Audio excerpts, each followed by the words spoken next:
So, hey, we based, if you missed yesterday, out of Titus Chapter 1, really. It's just one place in Scripture we're looking, but it gives you a frame for it. Titus Chapter 1, Paul to Titus, the reason I left you in Crete was to straighten out what's unfinished. I just talked about that responsibility. But then appoint elders in every town as I directed you. Like leadership available for everyone. And it wasn't Paul and it wasn't Titus. It was giving people a pastor in the place where they live. And so that's what's been going on all throughout the New Testament. That's what Paul would do. He would go to a town, he would raise up house church pastors, then he would leave. And these house church pastors would raise up other house church pastors, hence the movement of the gospel rapidly around the world. It wasn't confined to super centrality. Have any of you ever read any of Alan Hirsch's work? Anybody in here ever read Alan Hirsch? Great. Great Australian theologian. Now, the edges of his theology I might disagree with some of, but his ecclesiology is fantastic, and his missiology is fantastic. And he has a thing called MDNA, missional DNA. I write about eDNA, ecclesiological DNA. But missional DNA from Alan Hirsch will talk about, the strength of centrality, like how centralized something is affects how wide and rapid a movement can move. And so if you have super centrality, i.e. most American churches, super centralized, everything flows through the office. If you have super centrality, you cannot create a movement. There's never been a movement in history that had super centrality. The only argument that some might make for that is the Catholic Church. And I say, okay, that's good. Take me to a Catholic church this Sunday and let's see how good that's going. But it has rapidly gone around the world with a lot of centrality. That might be the only anomaly that I would find to this. So he talks about super centrality, and then he talks about light centrality. If you have no centrality, you don't have a movement at all. It'll fracture, it'll dissipate within like a second generation, maybe third generation, likely second and sometimes first. So you have to have some centrality, but we like to make it light. So we're centralized, but we're a little bit invisible centrally. Other than Sunday, like the majority of the church doesn't see me. Like I'm not fully visible in all that I do. Our Sunday gatherings, I'm primarily preaching just because that's one of my roles and gifts and I think responsibilities, but the rest of my leadership is really invisible. Like all of our staff, nobody in our church really knows where our staff meet. Our offices aren't accessible. There's no phone number on our website. We've never had a phone number. There's no foyer to walk into. This building has no church project official use throughout the week. If you come here and there's people here, it's another organization using it. There's no phone number, there's no foyer, there's nothing on our website. Like we have really distributed leadership. Therefore, we have to make sure that leadership is super strong. And, Paul told Timothy in Titus chapter 2, verse 1, teach what's in accord with sound doctrine. Like how do we make sure house church pastors have sound doctrine? Do we just train them early on and then let them go? Is that it? No, we're keeping connectivity all the time through our Sunday gatherings and through ongoing training, but we do a lot of onboarding too. I just spoke to what we call an incubator. I just spoke to them as they were finishing up their training and development process. So here's what happens in a house church. Started with our two house churches.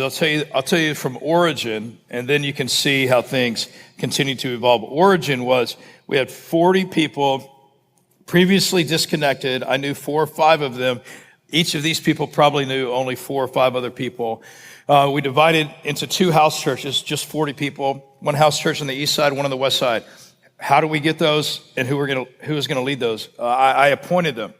Paul told Titus, appoint elders. And so I appointed these people to be house church pastors. I made sure that these men who one I knew well, one I didn't know really barely at all. I made sure that they fit these biblical qualifications that we see in Titus. And then I taught them how to be house church pastors because they were Sunday school teachers before, maybe small group leaders before. But together we're all learning how to be a house church pastor and what is a house church because none of us had ever practiced this before. So these 2 house churches, I went back and forth, one to the other. 1 week here, 1 week here. And then every week I would meet with each of them. And then once a month the 3 of us would get together. And then we kept doing that. So we're having a lot of meetings. The 2 started to get too big, and we had to multiply. So now I'm thinking, how do I make sure these next two house church pastors are doctrinally sound? So we wrote out our doctrine, what we believed about. And then we wrote out the duties. So we have doctrine, and we have duties, and we have roles, and we have responsibilities. And so on the fly, I didn't go borrow some, how to plant a house church for dummies, 101. I didn't know how to do it. I just had to write it out myself. So I wrote out doctrine, this is what we believe. And I even wrote out, this is crucial doctrine that we have to share. And this is doctrine that we can have some differences on. And even if you believe a little differently about this, that's fine. You would express that you believe maybe a little differently about this, but the church's approach to this is here. So we had our core doctrine that we had to all 100% agree on.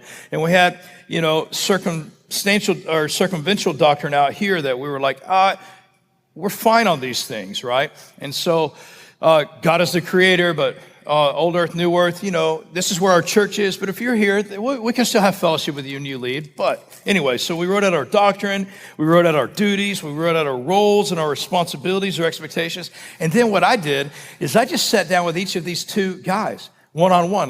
For a month, I'm like, let's go over all of our doctrine. Let's go over all of our duties, our roles and responsibilities and expectations. Do you want to do this?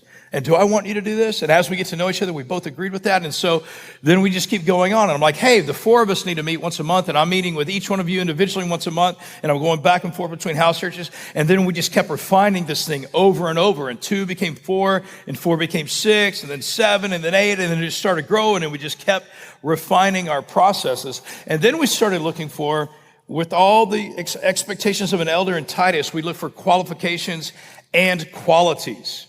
Qualifications and qualities. Because if you just look for the qualifications in the elders, there are also qualities, spoken or unspoken, that you want. Like some guy may fit all the qualifications of an elder, but he may not have qualities that really work well with people. Like we had a house church pastor one time who, when you spoke with him, he just stared at you and he wouldn't talk back. Like he wouldn't say anything for like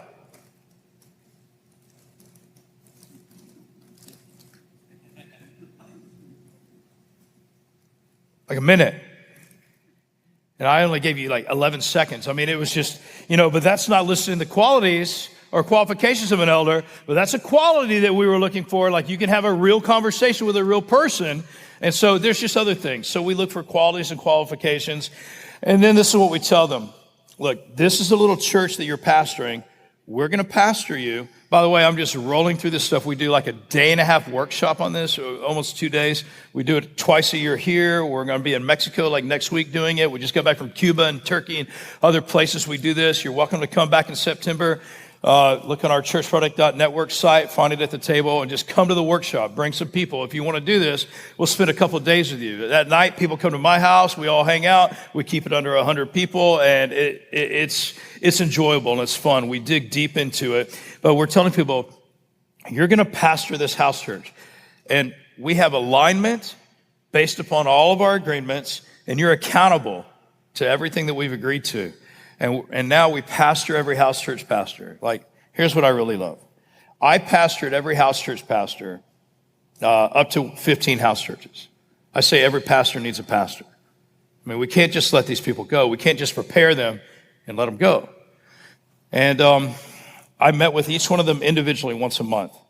So I'm having, 15 lunches once a month with our house church pastors. And then once a month, we would get together and have a dinner at this pizza place out by the waterway, Grimaldi's Pizza. If you don't have a place to go eat dinner tonight, go there. It's cool. Cool setting down by the river and the waterway. If you haven't gotten into the middle of the woodlands and done the waterway, you've missed the woodlands. It's not this milieu of stuff here.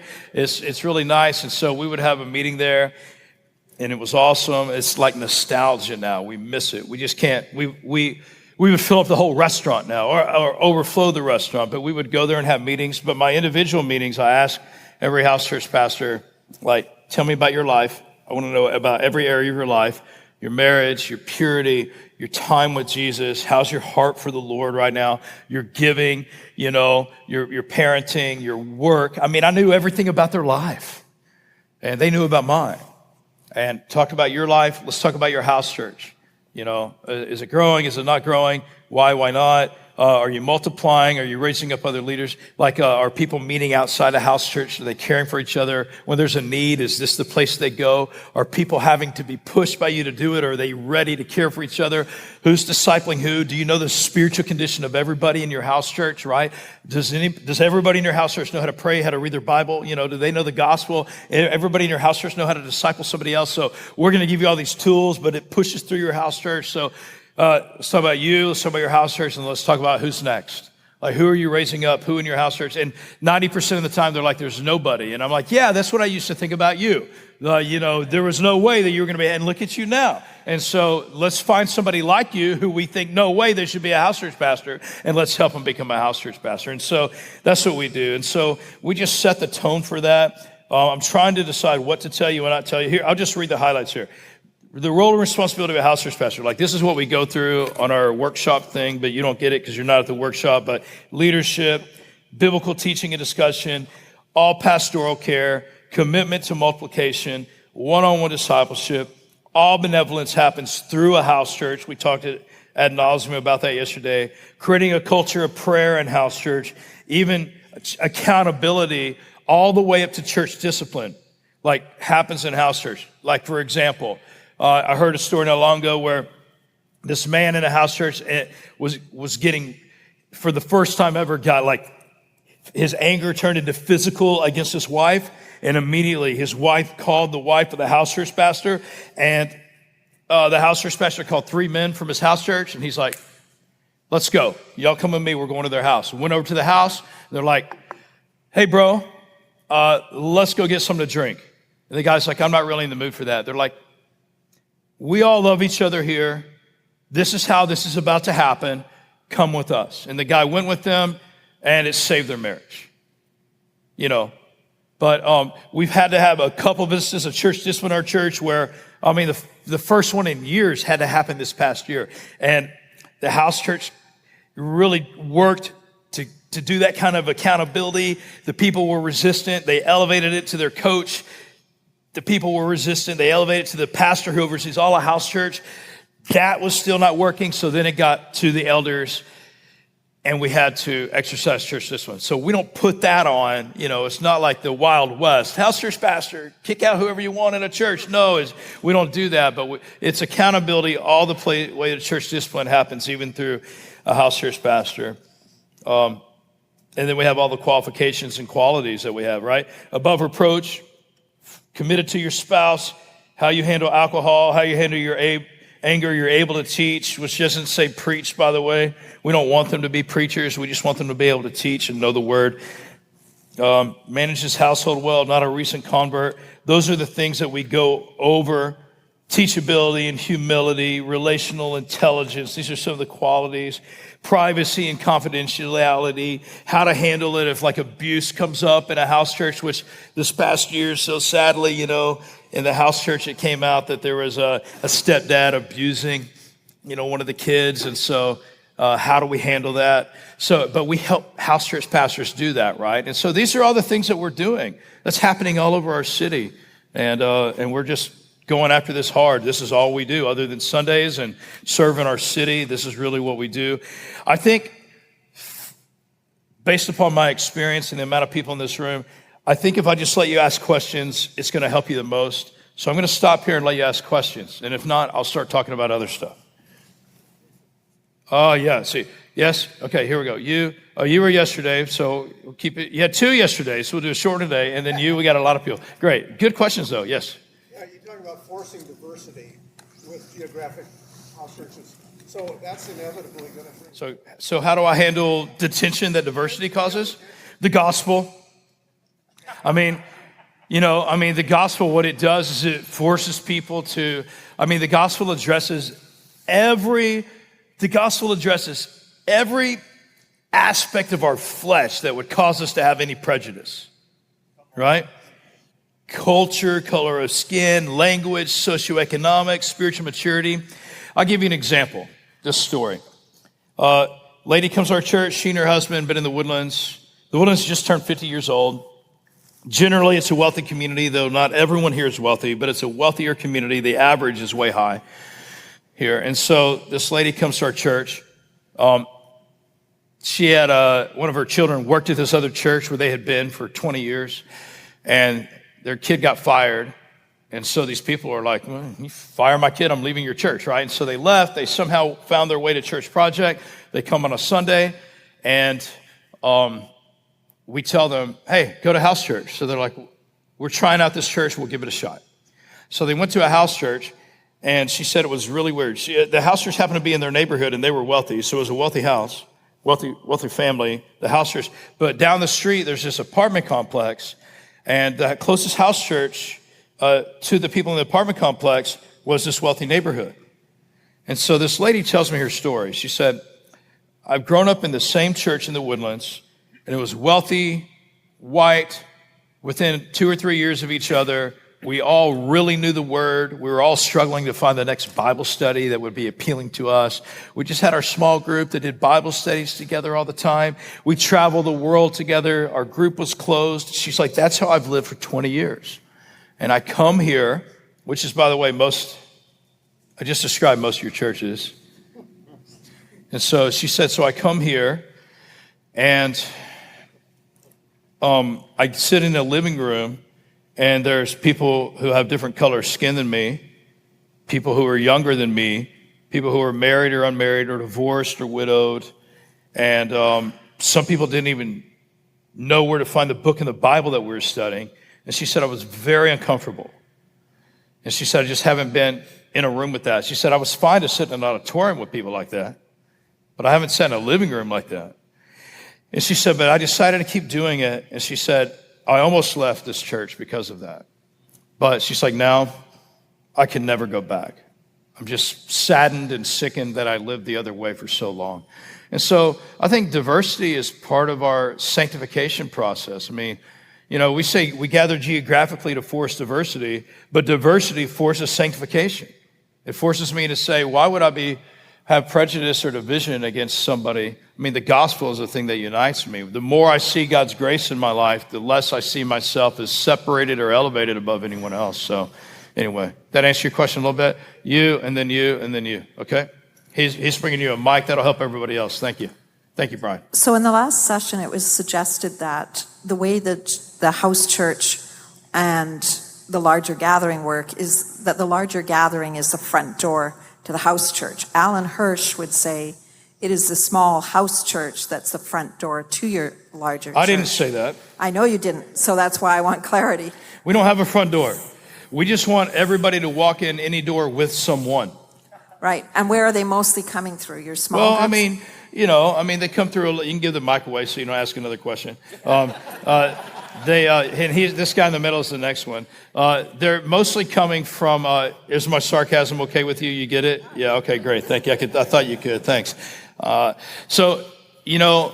There would be, I don't know what percentages. I mean, we don't really calculate this kind of thing so much, but I mean, a lot of people come on a Sunday for the first time because it's just a little bit easier. It's bigger.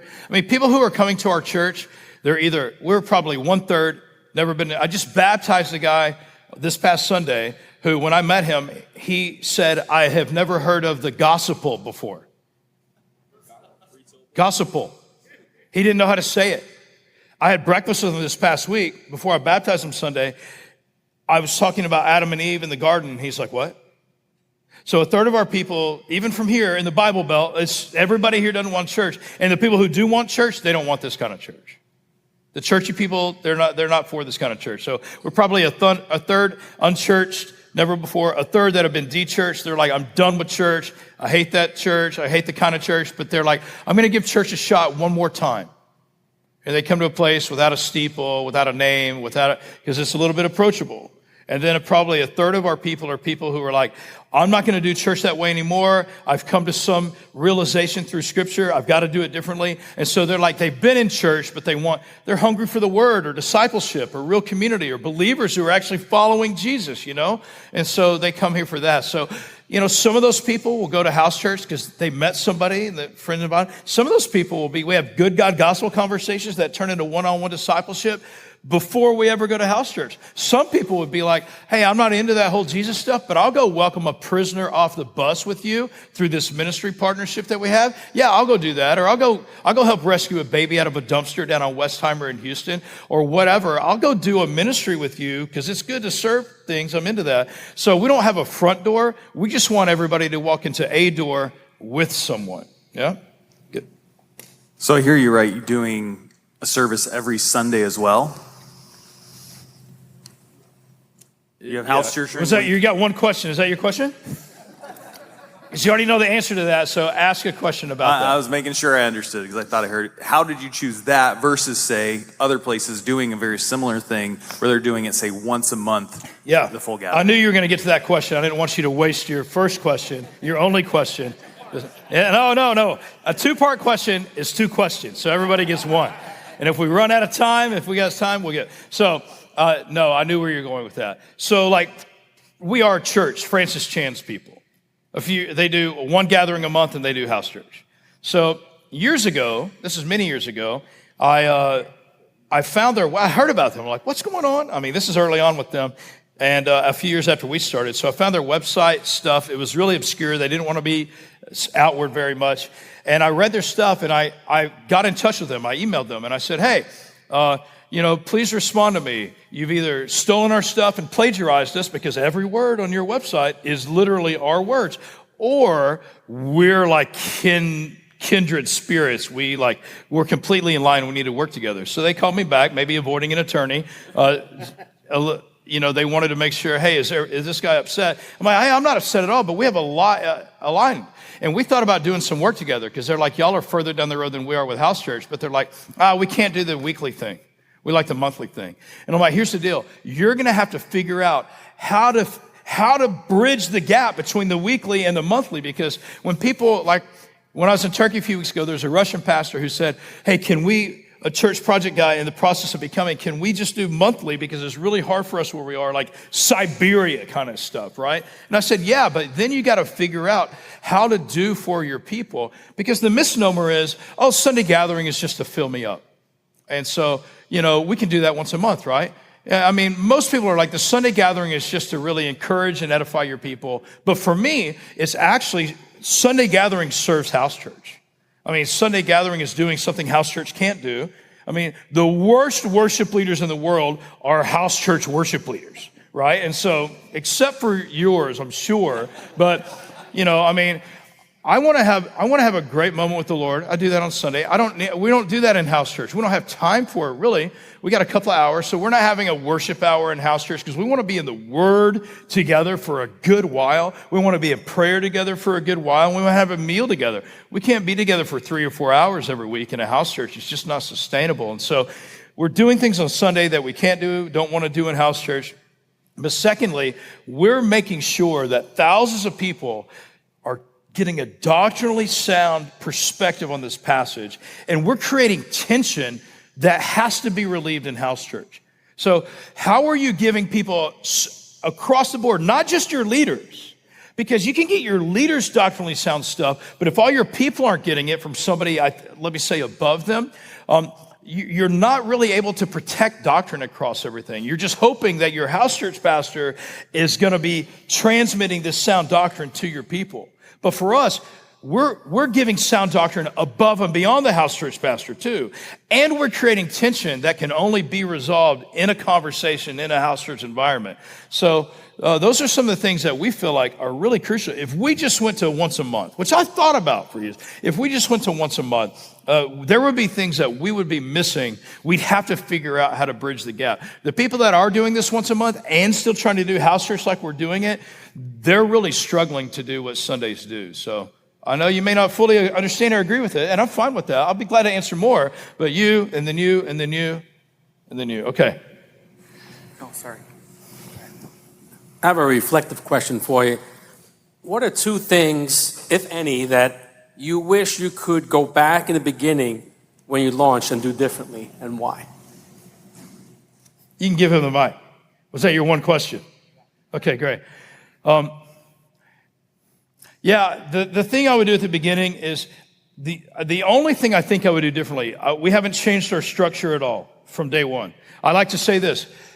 Every redirection is an admission of ignorance. Every redirection is an admission of ignorance. I didn't say stupidity. I said ignorance, meaning, oh, we now know something we didn't know before. And you can redirect, but not much.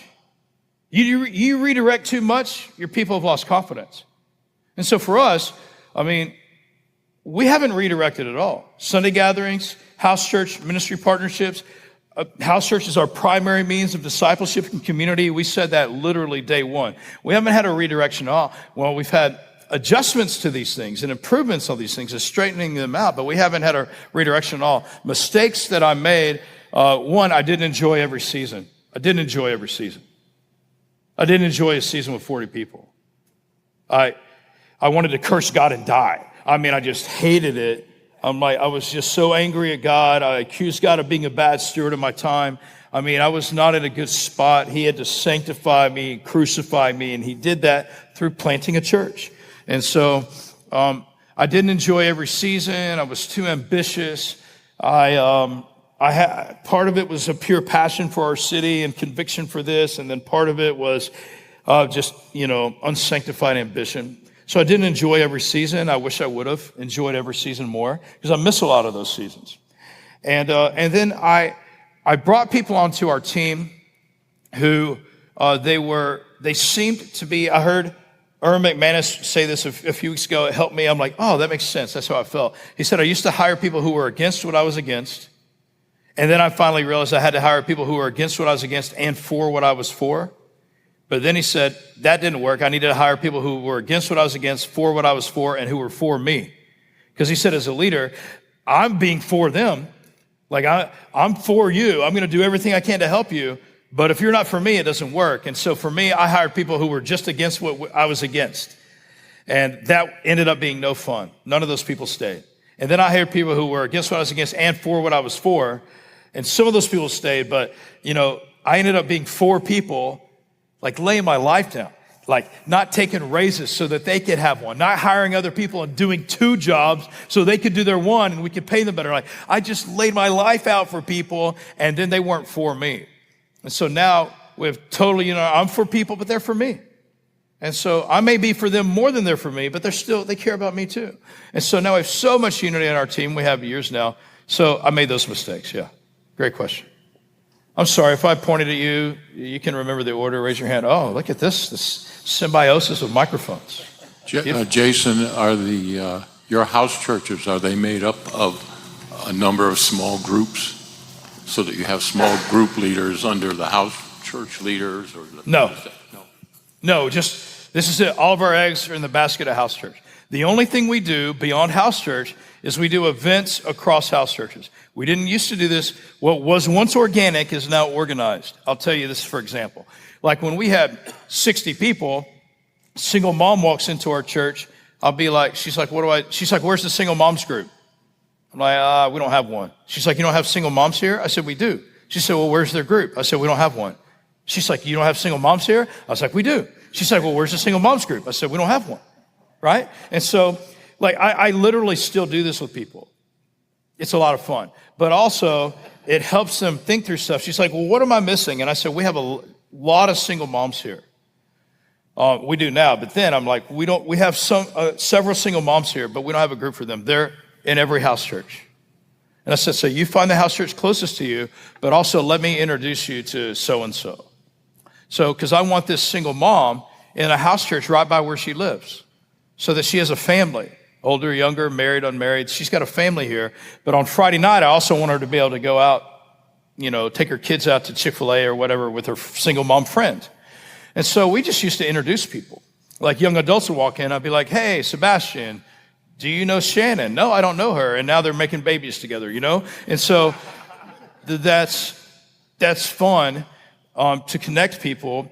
But now that we've gotten bigger, we've just had to organize that. So we don't have groups still, but we will do occasional events. So we'll have an event for single moms, like once a quarter, or we'll do a once a month thing for moms with toddlers so they can know people, but we don't do community in any other way other than house church. We want you to have friends that you can do some stuff with, but there's no discipling, no worship, no anything, no pastoring, no shepherding, no small group leaders, no nothing. We just only house church, but we do occasional events just to connect people in the same life stage. All right, I'll let y'all take the honor system. All right. What's your leadership turnover and mobility like? Like both in and out of your structure, but also within your structure. Like leaders that become house church leaders and then they become leaders of house church leaders. Is there any up? Not that that's up down, but is there any mobility within that? And then also, what's your kind of in and out turnover like? Yeah, we have very little upward mobility for house church pastors. We don't need anybody to go up above that. You know, we're not like going, our leadership pipeline isn't, you know, you say the word gospel and then I baptize you and then you one-on-one disciple somebody and then you become a house church pastor and then you become a coach of house church pastors and then maybe one day you'll get on staff. Like that's not really what we're doing. And then maybe one day you'll plant a church. Although, I mean, we may find a church planter from somebody we baptized. They disciple other people. Ralph Moore is a good friend of mine. Anybody in here know Ralph Moore? Yeah, the OG. He's the GOAT. I mean, he's the Yoda of church planting. And Ralph Moore was talking about this one time. And where was I? What was I saying before I said Ralph Moore? Church planters within your leadership pipeline. Yeah. Thank y'all for helping me, but that didn't get me where I was going with Ralph Moore. So maybe I'll pick it up in a minute because it was important. But, Ralph Moore said this: why in the world would we ever have a pastor become a pastor or a church planter if we haven't seen him multiply in any way? Multiply one-on-one disciples, multiply in house churches. We put a lot of people to become a pastor who don't know how to multiply. So that's why they just shepherd the people themselves and then they get all stressed out and hurt and all that and end up quitting, right? I mean, because our job as overseers in a church is to equip the people to do the work and multiply leaders. And so, I mean, we have some house church pastors. Our goal for a house church pastor is we want you to have grandkid house churches, man. Pastor a great house church, raise up another house church pastor out of this, plant another house church. Some of our house churches are doing that. They have to the fourth or fifth generation. Some of our house churches have never multiplied. Some can't get away from an insular mindset. They don't have a missional or a multiplicative mindset. Now, what do? Do we fire them? No. We just try to help them. We just try to help them multiply. I like to say 80% of our house churches are doing great. 10% of our house churches are doing fine. And 10% of our house churches, we're going to kill and, absorb them into another house church. Like every year, we're pretty much there. 80% are doing great. 10% are doing fine. My least favorite word is fine. I hate something that's fine. Somebody's dropped something somewhere. So this is our pilot. But most house church pastors stay a house church pastor a very long time. If you keep your house church size medium, they don't get overwhelmed. And then they enjoy. I mean, they feel fulfilled. Most of them. Yeah. Great. Yes. So you've mentioned the one-on-one emphasis with the church here. Can you tell us a little bit more about what that looks like, whether it's in the house church setting or in this church of house churches?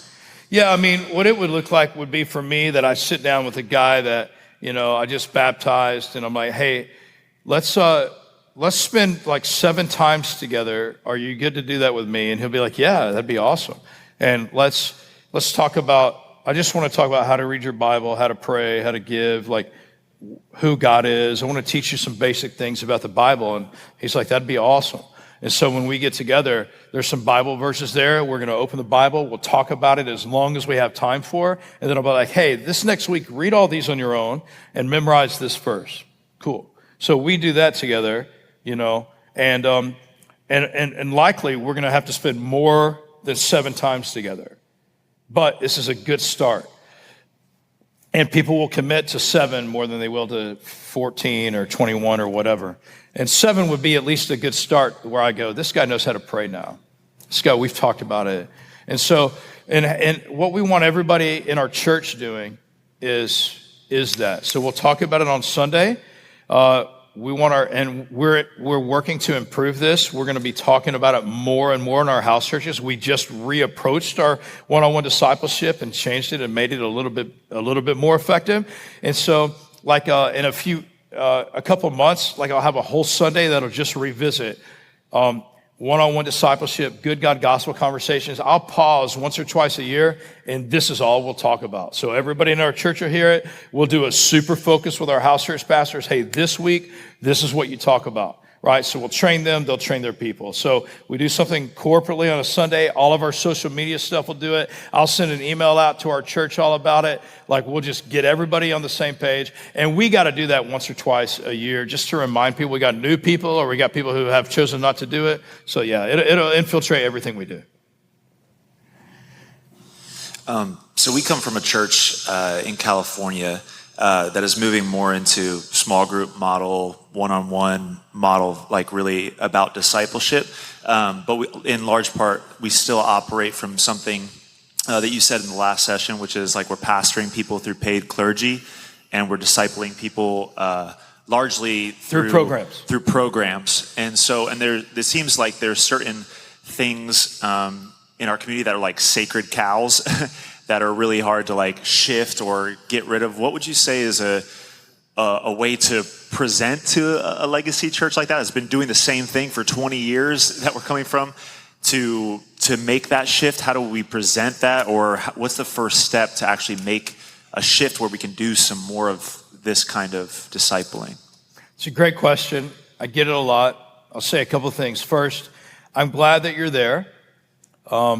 If we just abandon all the legacy churches that aren't there and just go start new ones, we will have missed a ton. And so one of the things our elders know, our staff knows, I've had to work. I probably spend 20 to 30% of my time with other churches and church leaders doing stuff like this, one-on-one conversations, Zoom calls, network calls, stuff like this, because I care deeply about the big C church that'll never have any of our name attached to it.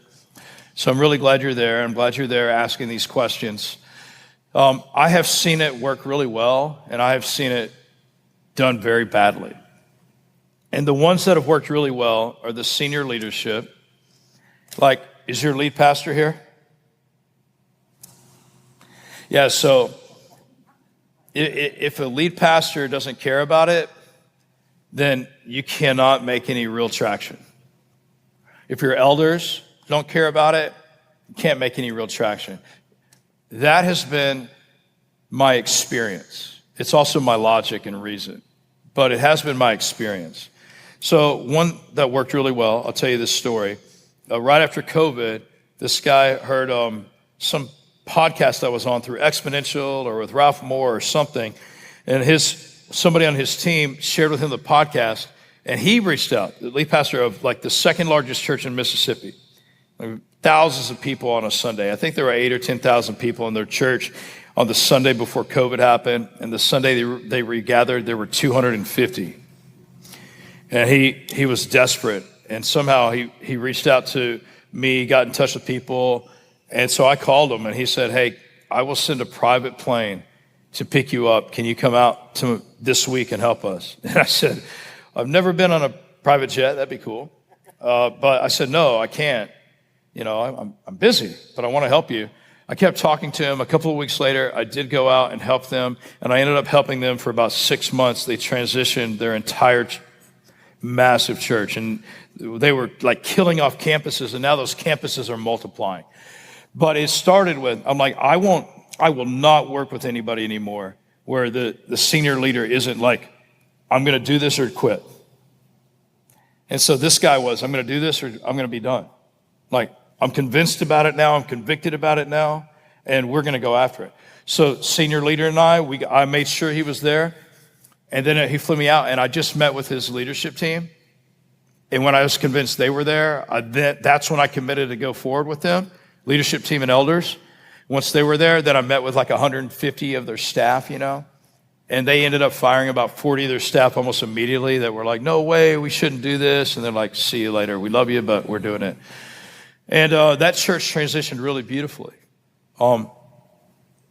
But I worked with another church locally who was also a very large church. The senior pastor said he was desperate to do it, but then his leadership team wasn't all on board, and it broke down really, really quick. And I hated it, and it changed. I'll never work with any church anymore where the senior leader and the leadership team are 100% on board, because you're going to bleed a little bit transitioning your church. But it's worth it. So this is what we do. I mean, not to be self-serving. I mean, I know it would sound like it, but I mean, I wrote the book out there that I have on my table just because, like, I was having the same conversation over and over and over and over with people, and I just couldn't do it. I would take an hour or two with people on the phone, and then I'm like, okay, so how I can help. So this is what we've done. This is what we're doing. So, like, you would read this book and you would be like, we got to do this. I got to be the church that does this. And so then you get your senior pastor to be like, we got to do this here. Do you agree with that? And then you just try to get them to think like that. And if he thinks like that, then your entire leadership team starts to have this conversation. And if that happens, I have seen that the church can change. Because then you'll meet with your small group leaders and you go, you guys are incredible. And what we want to do is empower you and equip you to fully pastor your people. Because a really healthy small group system in a church actually can get there, right? I mean, there's a couple of small group systems in the church, in churches represented here that I've talked to over the last 2 days that are completely broken. But a healthy small group system in a church, like, you can take that lid off it and make them pastors and make that a little church. If you have a healthy small group system and your senior leaders are there, it's possible. And so there are steps to take after that. But I would say those are the crucial things. I know there's a lot more to that question, but that's all I'll get right now for the sake of everybody else. I'm not going to choose people. I'm going to let the guys with the mic choose, because I'm feeling, like I'm picking favorites here. So Wes, Brian, y'all can look at the crowd and see whose hand came up next, and then we'll go. So for the sake of time, we're going to answer questions quickly. Go ahead.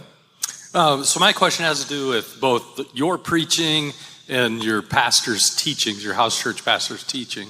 I just haven't heard you talk into that. I've heard you bump into it a couple of times, but how is it different preaching when you know this is the model? And is there any relationship between what you're teaching and what they're doing? You mentioned here coming up for a season, you'll do something together. Is that an ongoing plan? Do you kind of work together on those things? Yeah, well, I had a guy from Australia who was starting a network of house churches there. He's like, if Sunday is about discipleship, what's your approach to evangelism?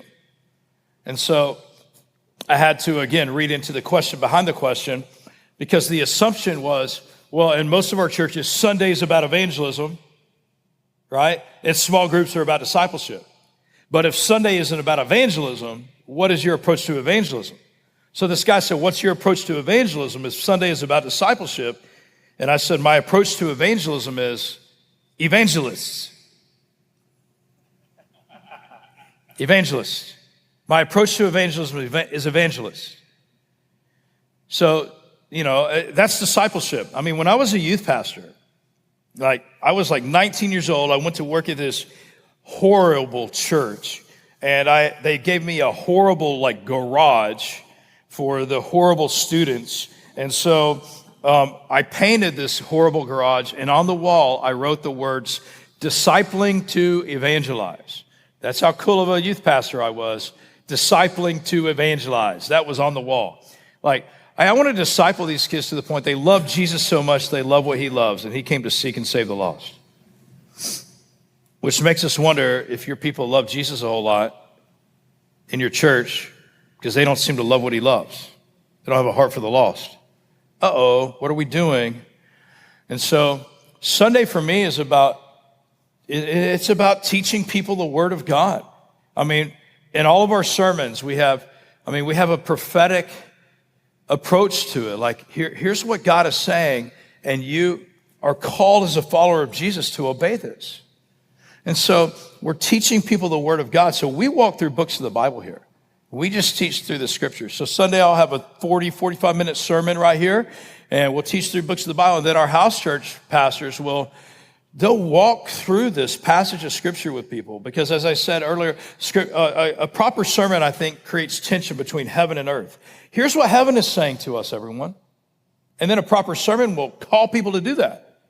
It's not just teaching, it's preaching. What's the difference between teaching and preaching? Here we're preaching, which is, there's a prophetic element, which is let's obey the Lord. We have to obey the Lord. And so in a house church, that's the place where a house church pastor can weave that together with his people into a beautiful conversation, like a lot of great teachers around the world in Scripture do. So we're not asking them to preach. We don't want them to.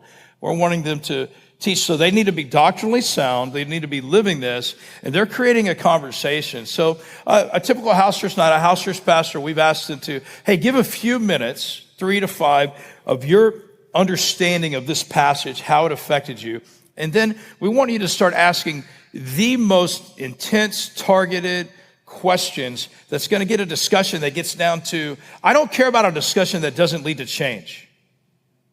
So we want a discussion that's going to lead to some deep consideration, to some confession, right? And so we want questions that lead to consideration and confession. And so that's what's happening in a house church. So yeah, I mean, I don't know if I answered your question or not, but I tried. Did I answer it partly? I think so. A longer conversation would be great. Yeah, it's great. Also the book. Yeah. Okay. Wondering if you could talk a little more about the testing pipeline, the pipeline for leadership for somebody becoming a pastor. 1 Timothy talks about not being hasty to lay on hands. We don't want chaos to follow people who are not qualified to be pastors. So what does it look like to test whether somebody is ready to become a house church pastor? Is it just that their own house church pastor saying, yeah, this guy's ready, and we trust this house church pastor, so we'll let this guy go and do something? What does that look like in house church? Well, a good friend of mine came from Mexico here. We brought him here to help start a church of house churches, Spanish-speaking, to first-generation migrants. And it was beautiful. And it got really big. And I said, Luis, you've got to raise up some house church pastors out of this massive house church and multiply it. And he's like, well, I'm in a discipleship program with them. And I'm like, yeah, I think I know what you mean by that. And I think, I'm like, Luis, your approach to that is a 3-year discipleship program before. He's like, well, that's what Jesus did. And I'm like, well, okay. But I said, Luis, I said, you're gonna die before you ever have another house church. And I don't believe in manifesting something I didn't speak into existence, but he did. I mean, I'm like, let's go. Jesus, was with his disciples 3.5 years, but at the same time, the Apostle Paul was with some people 18 hours, right? And so, I mean, there's one place where, and I think that as an approach is also not great. I mean, there are some approaches of discipleship-making movements that are sending people out to be a pastor of a church that became a believer 18 hours ago. And I'm like, go share the gospel, yes, but we've got to take responsibility upon ourselves to disciple you. And so is it, 3 years? Is it 3 days? What is it? Because Paul would go to a town for one night, and then he would appoint people as elders the next morning that weren't believers the day before. And it says that he entrusted them to the leadership of the Holy Spirit. As I mentioned yesterday, he would always follow up in person, by proxy, or by pen. He would follow up in person when he could, by proxy when he couldn't get there, or by pen. He kept discipling them, right? And so we take some of those principles into our approach. I mean, Paul told Timothy, you know all about my life. So we want a house church pastor who has raised somebody up, who that person knows all about their life, and they know all about their life. So that's part of it. But when a house church pastor, the cool thing is we have ongoing coaching over all of our house church pastors. So they're having a one-on-one meal with their coach once a month. Let's talk about your life. Let's talk about your house church and who are you raising up. And that house church pastor will say, this is the person that I think God might be preparing to launch the next house church out of our house church with a core group of people from this house church. We never hurt one church to help another, including a house church, but we take a core group of people, we leave the house church healthy, and we plant another healthy house church. Some people will ask here, do sometimes the house church pastor that was in this house church, does he leave and raise another up to stay? Yes, you can do it either way. But so when we have identified a potential person, we have a process for that. And so after that process, and that we would go through in our 1.5 day workshop, right? Like there is a process. Once someone is identified as a potential person, like we have this whole process of vetting, a preparation thing. And then once we've gone through that, we put them into an incubator, which is a month. And so where they and their spouse will come together along with other people who we're preparing. We take them out of their house church for about a month. We do some finishing stuff with them, acute things of doctrine, acute things of pastoring, like what do you do if somebody's baby dies? What do you do if somebody's spouse leaves? Like acute, tough pastoring things, acute doctrinal stuff. And then we send them back to their house church. And then that house church, when it's ready to go, we launch them out. So yeah, we have a whole process for that, in addition to pastoring them after they launch, yeah. Great questions. I'm following the mics. So, what do you measure? Yeah, like we measure, we know everybody that's in every house church. So we know, like we'll have swells on a Sunday. Like after COVID, I mean, we just moved into this building 5 years ago. So we had one gathering, and then, we added as many chairs as we could into it. This is all after COVID. There's 2,000 or so chairs in here at its max. And then we had to go to 2 gatherings. And, we kept going. So you'll add 200 people or 500 people. But, there is a lag of people in house church generally. And so I hate that. I never want 100% of our people in house church. Because what that means is that everybody coming here already gets it.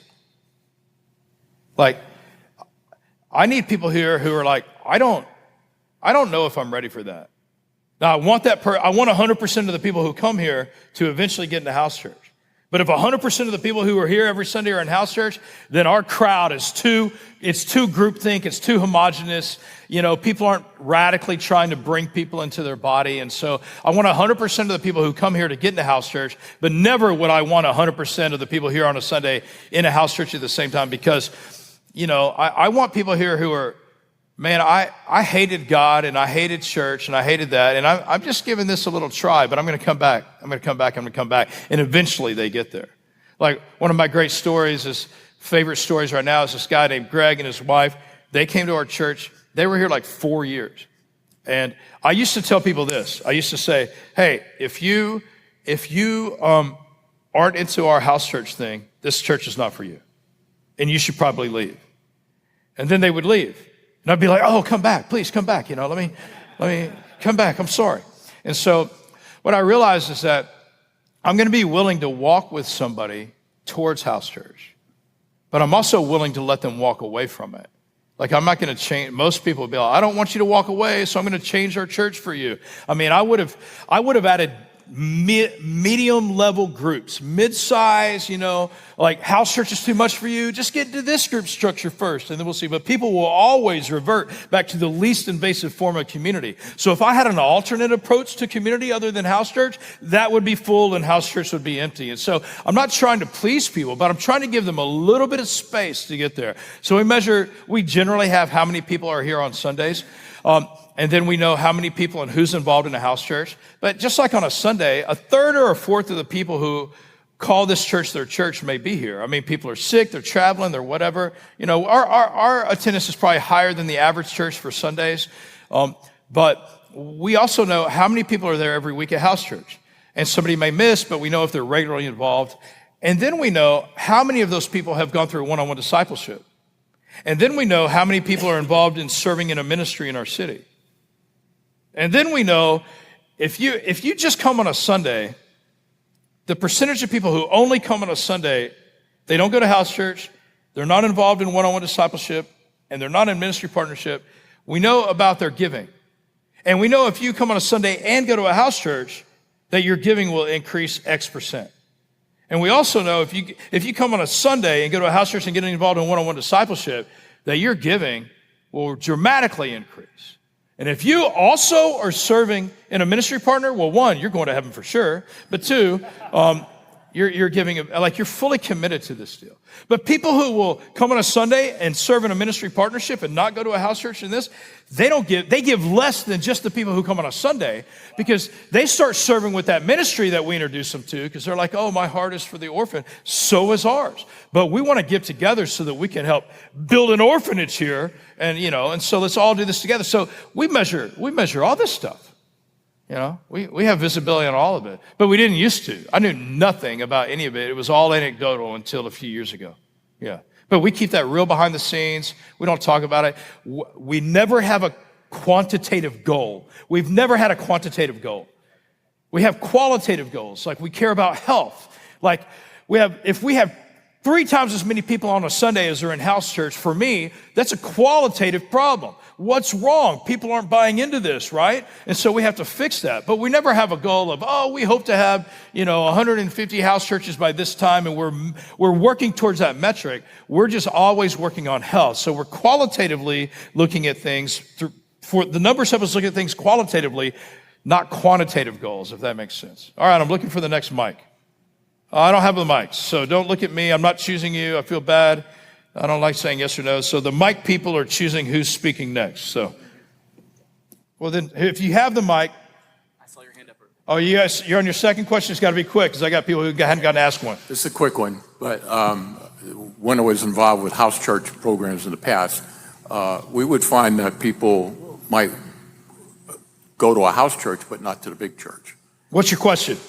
Question is, do you experience that? Do we experience people going to a house church and not a Sunday gathering? Yeah. Yeah, but again, the same with coming on a Sunday gathering and not going to a house church. We're going to walk with you towards that. He should be next. He's been holding up his hand a long time. We have people who won't come to a Sunday gathering for a while. But again, they've probably been really hurt, really burned by the church, and they're just trying to take some time. So the alternative is like yesterday when we were talking about kids, and I'm like, if you don't have kids in house church, then what? I like asking the question for everything. If not this, then what?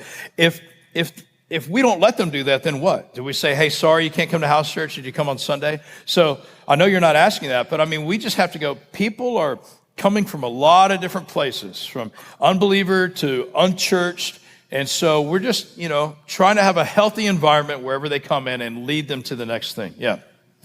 How do children and teens get discipled in this program? I answered that yesterday. It's a long answer. So were you here yesterday? You got to buy the book. Okay. It would take so long for me to answer again for other people. It's a beautiful question, and it's really important. And so, but it would take it's a thorough question. So for the sake of people who were here yesterday and have other questions, I'll do it, or I'll answer it afterwards as well. All right. If you got a mic, just start talking. Yeah, you mentioned a 2-day workshop. Who gets invited to that, or how do you get invited to it? You're invited. In September. All right. Church Project Network table out there. Okay, I'll give you all the information. All right, thanks. You can only speak if you have the mic. And there's 2 people here handing out mics. So,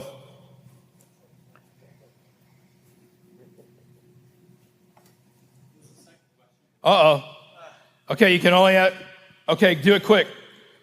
So I'm thinking day 0 when you were trying to recruit your first 2 pastors for this idea back in the day. That's a huge. Can you talk a little bit about that ask and that experience when you go to your first 2? Because you're starting 2 house churches, right, to begin with. Recruiting those first couple of people. Yeah, I had. How much time do we have, guys? Does anybody know? 2 minutes, 1 minute. I had 3 people I invited to do this with me. I didn't really know them, but I knew I was introduced to them. And I said, hey, invite some people, just not from a church where you have previously worked. And so we just got a core group of 40 people together. I had 4 meetings, and it was out of those meetings that just conversations, I got to know people and prayed and just sensed it would be these 2 guys. So that's how we did it. I invited 3 other guys to do this with me, had them invite people. Out of that group, I asked 2 people to do it. Spent a lot of time with them. When I think of church, I think of communion, of worship, of praying, of instruction, that sort of thing. In the housework network you've described, I have not heard you mention communion being taken What's in the question? house church. What's the question? Where do you take communion? We take communion here on Sundays and in house church whenever the house church pastor wants to. I'll stay for one more question. Just get to the question quicker than the commentary. Where we go? I don't have a mic, guys. Y'all need to be waving at the mic, guys. Nope. Wes, will you give her a mic, though? Thanks. Do you see a scenario where the Sunday gathering needs to multiply or needs to spread geographically in Houston? Yeah, absolutely. I mean, 10 minutes up the road, we cut off some house churches, gave them their own Sunday gathering, their own elders. I've never preached there. They don't know my name. 10 minutes west of us, just a year ago, we cut off some house churches, sent them a person here who's the lead pastor. They have their whole old elders. I've never preached there. They don't know my name. Yeah, we're doing that. We're trying to figure out how to do it even in closer proximity here. Yeah. Yes, ma'am. Last question. And then I'll stay here and answer any of your questions. What does leadership development look like for women in your church? Yeah, I mean, I don't even know how to answer the question of leadership development for men or women in our church. I mean, we just don't have programs. I mean, most churches are developing leaders to run programs. And so for me, leadership development would be you're helping a house church become everything it can become. So you're working and living in your house church to help it be a healthy community, and you're discipling people one-on-one, and maybe you're serving in a ministry across our city. And so we have women who are discipling, a dozen people. They're serving in a local ministry in our city, and they're helping their house church be completely healthy in every way. So that's really all we do. So men and women both are working in those rates. So we don't have typical leadership pipelines. I'll be glad to answer any other questions. I'll stay right here. Y'all are awesome. Thanks for being here. This afternoon, we talk about space, staff, stuff like that.